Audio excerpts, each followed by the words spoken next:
This is Chem 1B, Experiment 12, Part 5. So in this experiment, we're going to determine the KSP of an insoluble solid, in this case silver chloride, by using some information from an electrochemical cell. And the calculations are a little bit involved, so we'll save that for when we're in person through Zoom. But I just wanted to show you how this cell was built. So I'm starting with some 10th molar sodium chloride, about 8 mils. And then I'm going to add 1 drop of 0.1 molar silver nitrate. So silver nitrate is a soluble salt.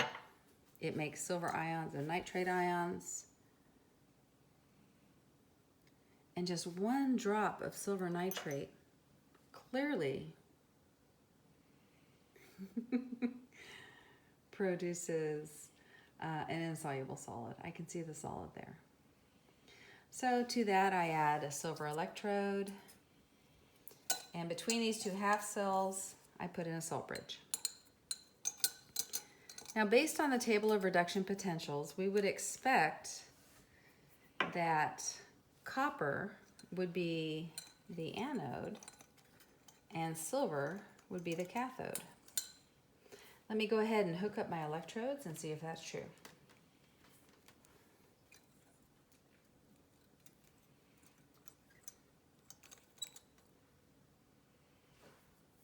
Whoa, I have a negative voltage.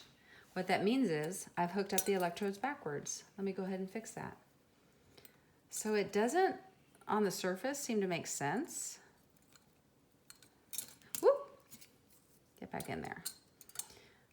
But the way to get the positive, which is the spontaneous, the positive volts, the positive electrochemical potential, which is the spontaneous direction, is to hook the leads up this way. So I need to make note of that in my notebook, that the cathode and the cathodic reaction was copper 2 being reduced to copper metal.